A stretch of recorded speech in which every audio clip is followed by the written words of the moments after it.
Guys, Carmina here. Trying every little way to be creative so I can, cultivate hope. This one I started in my other exercise channel. But anyhow, I forgot to be continuing this one.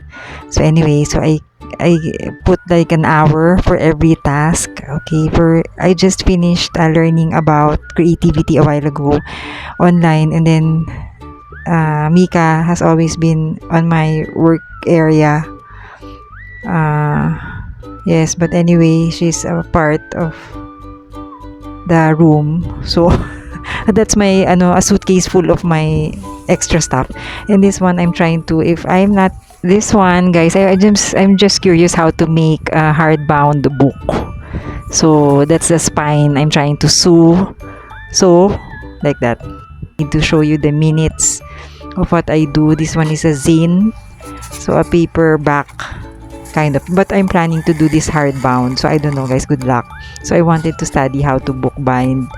It's this may spark hope. So maybe if you haven't found any item that you wish to have, maybe do it yourself.